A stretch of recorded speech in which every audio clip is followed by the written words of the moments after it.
So the sumo deadlift, unlike the conventional, much wider stance, we're going to be accruing a lot more tension in the hips, glutes and hamstrings.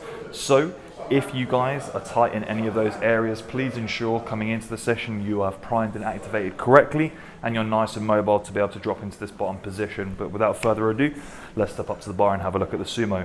So with conventional, with the feet being directly underneath the pelvis, sumo this time, the feet are going to be nice and wide because we're wanting to create room for the pelvis to descend down directly underneath us. Now with this, again, as opposed to the conventional, now some conventional lifters will use the toes turned out method, but in sumo, this is where it is most prominent because it means we're going to be able to activate the glutes as much as possible and really start to get that rectus femoris come in there as well, bicep femoris come in there as well with the hamstrings.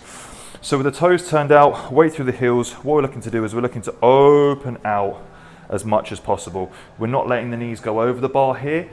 The knees are going to be going out. We're going to try and keep the shins as vertical as we possibly can, which means that those hips have to go right back. We can't be in this position here because that's just not a conducive position to be pulling sumo from. So from here, what I like to do is go hands on the bar. That way, my butt is automatically pushed back. I'm reaching down right underneath me. Then from there, I'm going to pull the tension out of the bar just like I would do with my conventional. Just putting those shoulders back into position, engaging the rhomboids. Then push the knees out, try and keep those shins nice and vertical. And then from there, pull the shoulders back and down, push the floor away, drive your hips through to the bar. Control into position.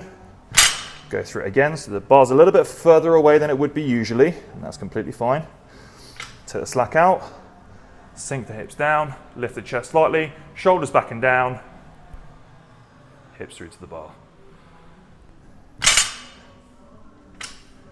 Slack.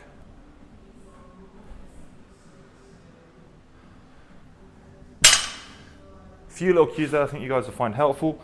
Give it a try in your training. Let me know how you get on.